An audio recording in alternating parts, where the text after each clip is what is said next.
सभी पुरानी विद्या होती। बच्चों, आज का हमारा टॉपिक है हरिहर काका पाठ 1 और ये पुस्तक है संचयन। क्लियर? आज हम हरिहर काका के बारे में पढ़ेंगे। इस चैप्टर में हम पढ़ेंगे, देखेंगे कि मतलब कि इसमें ये जो चैप्टर है ये मिथिलेश्वर जी ने लिखा है और इसमें मिथिलेश्वर जी बताते हैं कि बहुत सारे लोग हैं दुनिया में। मतलब जरूरी नहीं होता कि जो ये सारे के सारे लोग ही हैं वो अच्छे ही हो। कुछ लोग ऐसे होते हैं जो कि सिर्फ स्वार्थी होते हैं और अपने स्वार्थ के लिए ही हमसे वो प्यार करते हैं। और इस चैप्टर में जो मिथिलेश्वर जी है उन्होंने हमें जो स्वार्थी लोग हैं उनसे दूर रहने के लिए हमें बताया है। अब हम चलते हैं अपने टॉपिक की ओर और अब हम देखेंगे कि इसमें मिथिलेश्वर जी हमें क्या कह रहे हैं। इसमें मिथिलेश्वर जी हमें हरिहर काका के द्वारा स्वार्थी लोगों से बचने के लिए जो उपाय दे रहे हैं, जो आगे बता रहे हैं कि उन्होंने स्वार्थी लोगों ने हरिहर काका के साथ क्या किया, उसके बारे में अब हम पढ़ेंगे। हरिहर काका के यहाँ से मैं अभी अभी लौटा हूँ। इसमें क्या है कि लेखक अपने बारे में बताता है कि वो हरिहर काका के घर से अभी अभी लौटा है। कल भी उनके यहाँ गया था। लेखक क्या है कि उनके घर कल गया था, लेकिन ना तो वह कल ही कुछ कह सके और ना आज। लेखक को उन्होंने हरिहर काका ने कुछ भी नहीं बोला, उनके साथ कोई बात नहीं करी। दोनों दिन उनके पास में देर तक बैठा रहा, लेकिन उन्होंने कोई बातचीत नहीं करी। जब उनकी तबीयत के बारे में पूछा तब उन्होंने सिर उठाकर एक बार मुझे देखा। तो क्या होता है कि लेखक जो है उनके पास काफ़ी देर बैठे रहते हैं, लेकिन हरिहर काका उनसे कोई बात नहीं करते। उनकी तबीयत के बारे में पूछते हैं तब उन्होंने सिर उठाकर एक बार मुझे सिर्फ क्या करते हैं कि हरिहर काका उन्हें सिर्फ एक बार देखते हैं, फिर सिर झुकाया तो दोबारा मेरी ओर नहीं देखा। हरिहर काका क्या करते हैं कि एक बार उनकी तरफ देख लेते हैं और फिर दोबारा क्या है सिर झुका लेते हैं। जिन यंत्रणाओं के बीच वह घिरे थे, जिस मन स्थिति में जी रहे थे, उनमें आंखें ही बहुत कुछ कह देती, मुंह बोलने की जरूरत ही नहीं पड़ती। मतलब उनके मन की जो स्थिति थी उसके बारे में क्या होता है कि जिस स्थिति में वो जी रहे थे, उनकी जो उनकी मन की कंडीशन थी वो उनकी आंखों से ही बयान हो रही थी और मुंह से उन्हें बोलने की कोई जरूरत नहीं पड़ रही थी। हरिहर काका की जिंदगी से बहुत गहरे से जुड़ा हूँ। अपने गांव में जिन चंद लोगों को मैं सम्मान देता हूँ उनमें हरिहर काका भी एक है। लेखक अपने बारे में बताते हैं कि वो हरिहर काका से बहुत टाइम से जुड़े हुए हैं। अपने गांव में वो कुछ लोग ही हैं जिनका वो सम्मान करते हैं लेखक। तो वे बताते हैं कि उनमें से हरिहर काका भी एक है जिनकी वो रिस्पेक्ट करते हैं। हरिहर काका के प्रति मेरी आसक्ति के अनेक व्यवहारिक और वैचारिक कारण हैं।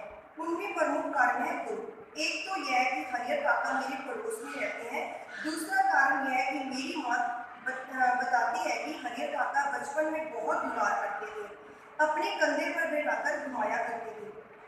वो लेखक अपने बारे में बताते हैं कि हरिहर काका के साथ में सिर्फ इसीलिए मेरा इतना ज़्यादा प्यार है क्योंकि एक तो वो उनके पड़ोस में रहते हैं, दूसरा क्या है कि लेखक की माँ ने उसे बताया था कि जब वो छोटे थे तो वो जो हरिहर काका थे वो उसको अपने कंधों पर उठा के उनको घुमाते थे। एक पिता अपने बच्चों को जितना प्यार करता है उससे कहीं ज़्यादा प्यार हरिहर काका मुझे करते थे। जब मैं सियाना हुआ तब मेरी पहली दोस्ती हरिहर काका के साथ ही हुई। हरिहर काका ने जैसे मुझसे दोस्ती के लिए इतनी उम्र तक प्रतीक्षा की थी। माँ बताती है कि मुझसे पहले गांव में किसी अन्य से उनकी इतनी गहरी नहीं हुई थी दोस्ती। लेखक जो है वो बताता है कि हरिहर काका के साथ उनकी काफ़ी ज़्यादा अच्छी दोस्ती थी। जब उनको थोड़ी सी समझ आई तो हरिहर काका को ही उन्होंने अपना मित्र बना हुआ पाया, तो वो उनके साथ बहुत ज़्यादा प्यार करते थे। उनके साथ उनकी काफ़ी अच्छी दोस्ती थी। और लेखक की माँ उसको साथ में यह भी बताती है कि मुझसे पहले गांव में किसी अन्य से उनकी इतनी अच्छी दोस्ती नहीं थी। वे मुझसे कुछ भी नहीं छिपाते थे। मतलब हरिहर काका उनसे सारी बातें कर लेते थे, खूब खुलकर बातें करते थे, लेकिन फिलहाल मुझसे भी कुछ कहना उन्होंने बंद कर दिया था। उनकी इस स्थिति में मुझे चिंतित कर दिया था, जैसे कोई नाव बीच मझधार में फंसी हो। अब क्या था कि जो हरिहर काका थे उन्होंने बिल्कुल ही बोलना बंद कर दिया था।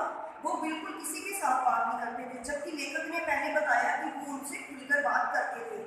अब वो ऐसे हुए हो गए थे जैसे कोई नाव एक मझधार के बीच में फंस जाती है, उस पर जो सवार है लोग वो चिल्लाकर भी अपनी रक्षा ना कर सकते हो।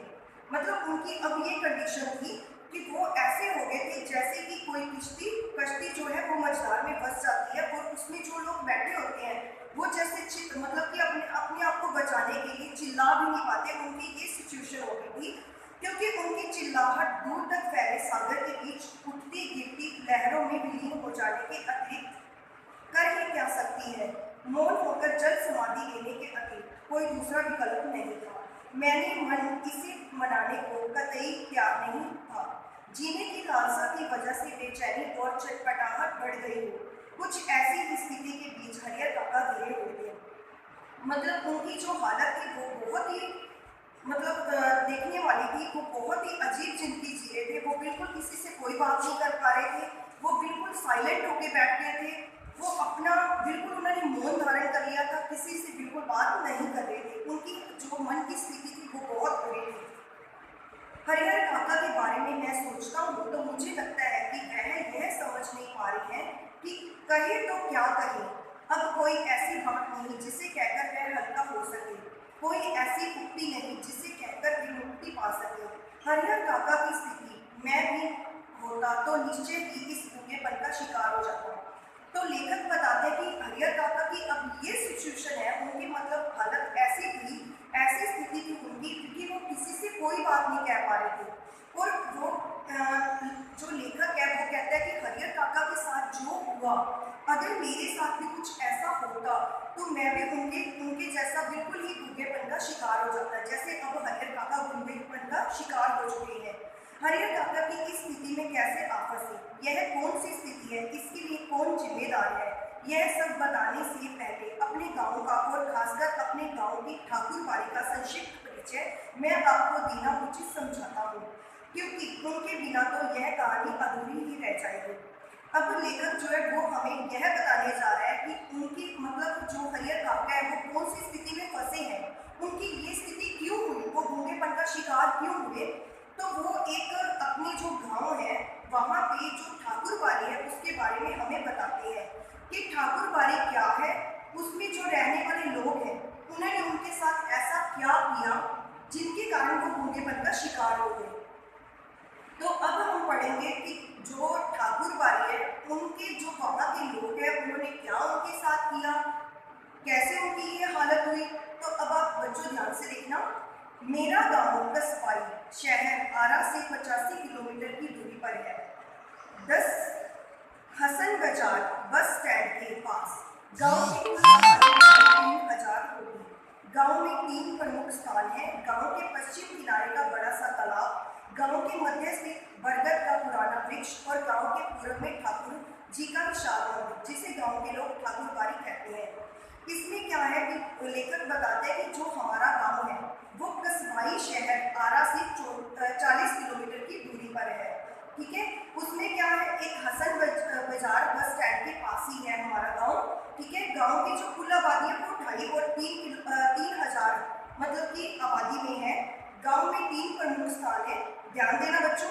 पहले है पश्चिम किनारे में, पश्चिम किनारे में क्या है, तालाब, और जो मध्य है मतलब कि जो बीच वाला पार्ट है गांव का वहां पे एक बरगद का पेड़ लगा हुआ है। और तीसरा क्या है, पूरब में है ठाकुर जी का विशाल मंदिर। ठीक है, जिसे गांव के लोग ठाकुरबाड़ी कहते हैं। गांव की इस जो ठाकुरबाड़ी है इसकी स्थापना कब हुई इसकी ठीक जानकारी किसी को नहीं।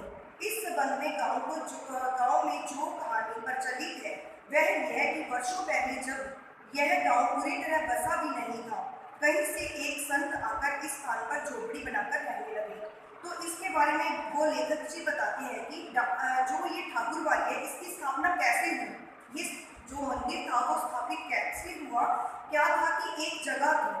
ठीक है, तो इसके बारे में जो लोग कहते हैं, जो लोगों की कहानी है वो ये बता रही है कि वर्षों पहले एक गांव में मतलब गांव में कोई नहीं रहता था, सिर्फ क्या था, एक संत जी ने आके झोपड़ी बनाकर वहाँ पे रहना शुरू किया। वह सुबह शाम यहाँ ठाकुर जी की पूजा करने लगे झोपड़ी के बीच में ही। तो क्या हुआ कि यहाँ ठाकुर जी एक छोटा सा मंदिर उन्होंने बना दिया ठाकुर जी का।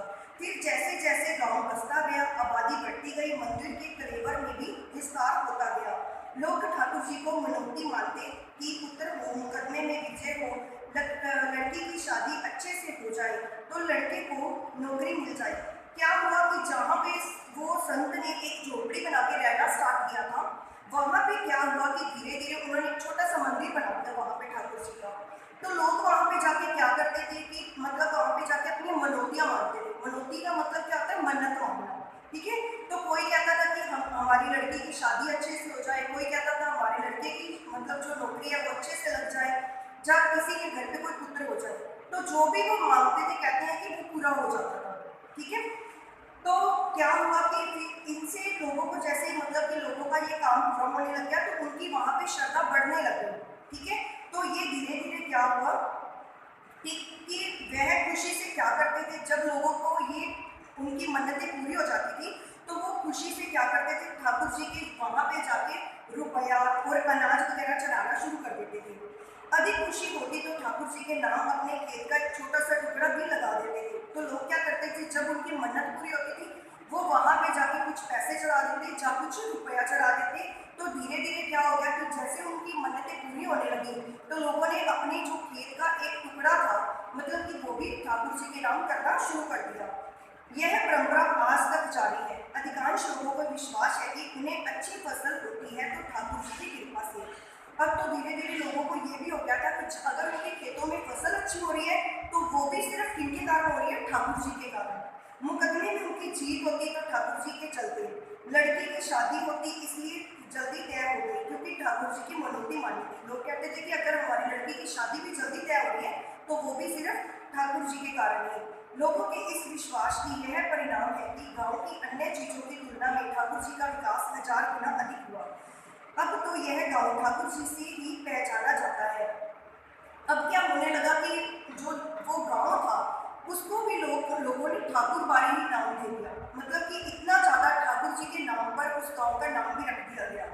यह ठाकुर बाड़ी ना सिर्फ मेरे गांव की एक बड़ी विशाल ठाकुर बाड़ी थी, बल्कि पूरे इलाके में इसकी जोड़ों की दूसरी ठाकुर बाड़ी नहीं थी।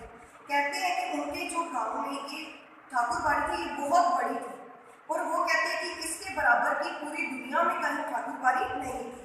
ठाकुर बाड़ी के नाम पर 20 बीघे खेत है, ठीक है। अब क्या था कि ठाकुर बाड़ी में जो लोग रहते थे, लोगों के नामों पर मतलब कि इतने ज्यादा मतलब इतने लोगों ने खेत कर चुके थे कि ठाकुर बाड़ी के नाम पर अब बहुत ज्यादा खेत हो चुके थे लोगों के। 20 बीघे खेत वो कहते हैं कि हो चुके थे। धार्मिक लोगों की एक समिति है जो ठाकुर बाड़ी की देखरेख करती थी। अब क्या था, धीरे धीरे ठाकुर बाड़ी को चलाने के लिए लोगों की एक समिति बन गई। समिति का मीन्स कमेटी बन गई जो उनको चलाती थी, ठीक है। संचयन के लिए प्रत्येक साल एक महंत और एक पुजारी की नियुक्ति करते हैं।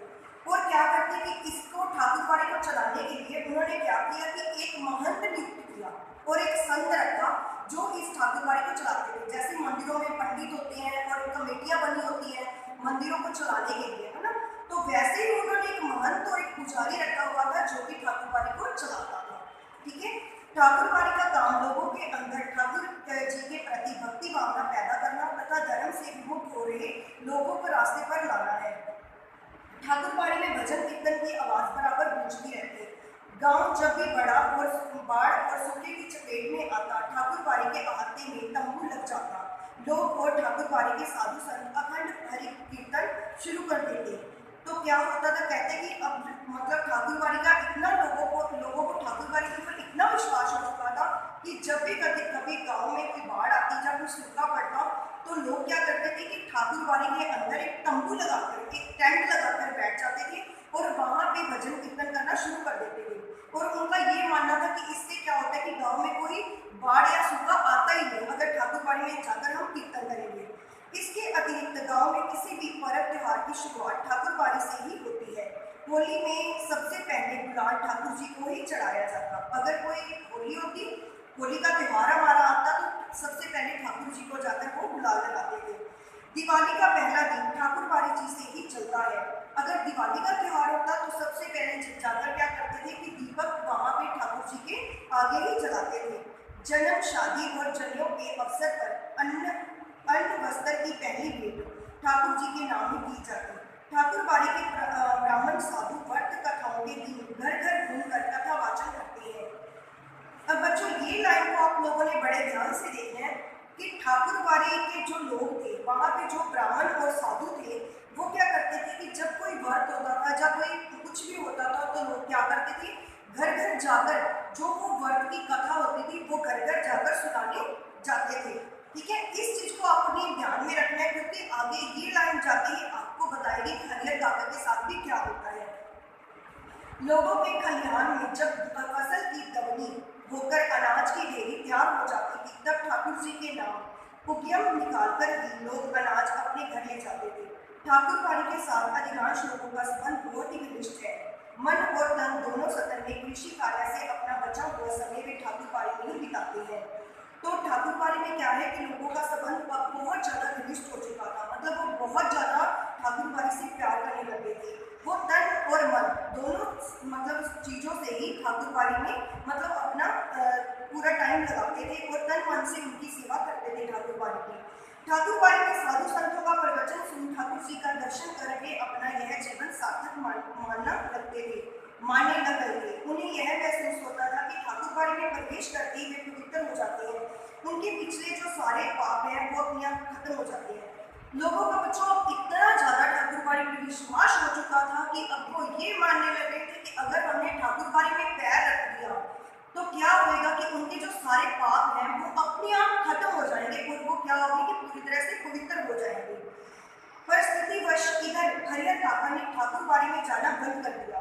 पहले वह अक्सर ही ठाकुरबाड़ी में जाते थे मन बहलाने के लिए, कभी कभी मैं भी ठाकुरबाड़ी में जाता हूँ, लेकिन वहाँ के साधु संत मुझे फूटी आँख नहीं सुनाते थे। काम धाम करने में उनकी कोई रुचि नहीं। ठाकुर जी को भोग लगाने के नाम पर दोनों जून हलवा पूरी खाते हैं। तो बच्चों क्या था, वहाँ पे जो महंत और संत रहते थे, लेखक कहता है कि कभी कभी मैं भी जाता था वहाँ पे, पर मेरे को वो अच्छे नहीं लगते थे। वहाँ के जो महंत और साधु संत थे वो मेरे को अच्छे नहीं लगते थे, क्योंकि उनका काम क्या था, ठाकुर जी को भोग लगाना और जो उनका वो भोजन है वो दोनों टाइम, दोनों जून का मतलब है दोनों टाइम उनका वो भोजन खाना। ठीक है, वो सिर्फ और सिर्फ क्या करते थे, कोई काम नहीं करते थे, सिर्फ उनका ध्यान था आराम करने की तरफ और सिर्फ खाने पीने की तरफ। तो उन्हें अगर कुछ आता तो सिर्फ बात बनाना आता था।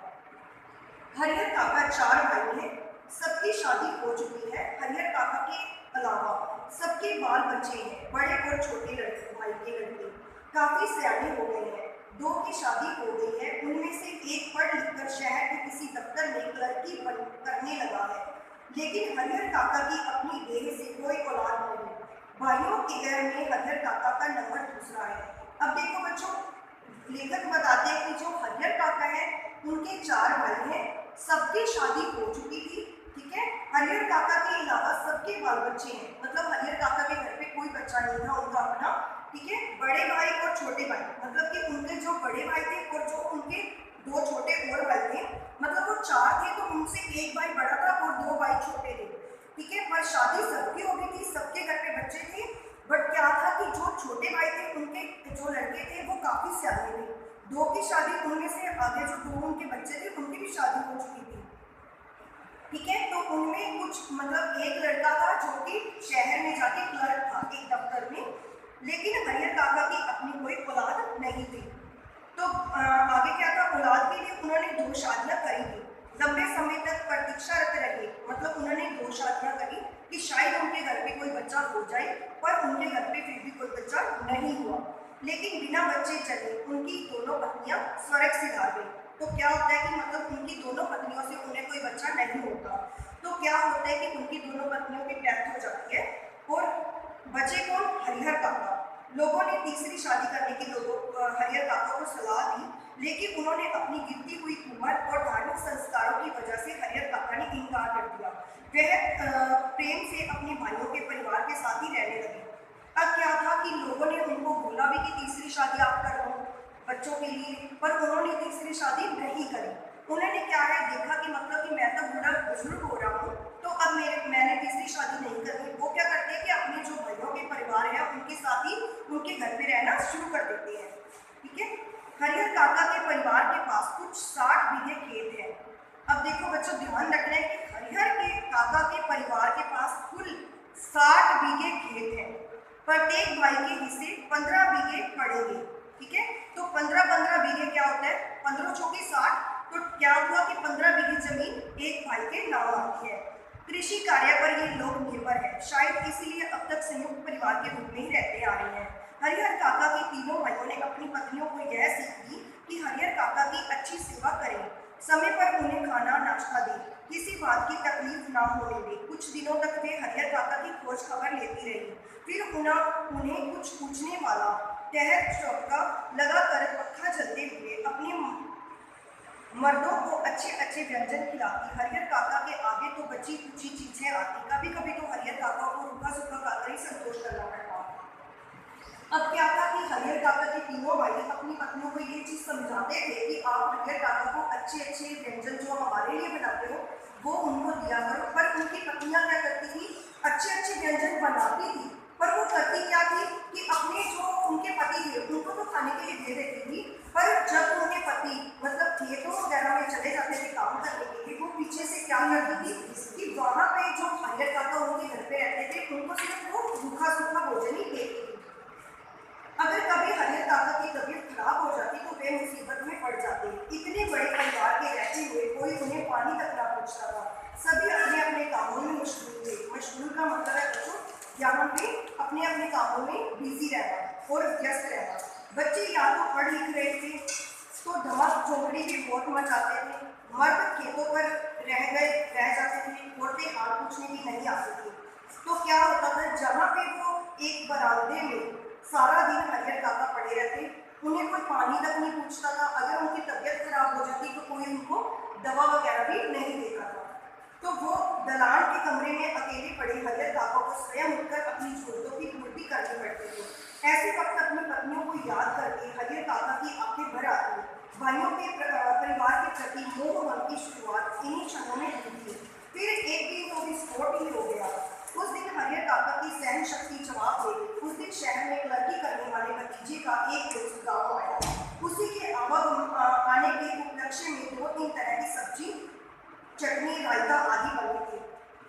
अब क्या हुआ बच्चों की, उनकी पत्नियों ने एक दिन क्या हुआ, जो उनका एक भाई का बच्चा था, लड़का था जो कि किसी शहर में एक क्लर्क का काम करता था, उसने एक दिन वापिस आना था।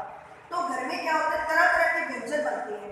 तो हरिहर काका को ये होता है कि मुझे भी वो व्यंजन मिलेंगे, पर होता क्या है, उस दिन हरिहर काका को कुछ भी वो खाने के लिए नहीं देते, बल्कि क्या करती है उनकी पत्नियां, सारा जब खाना वगैरह खत्म हो जाता है तो हरिहर काका को वही जाके रूखा सूखा खाना दे देती है।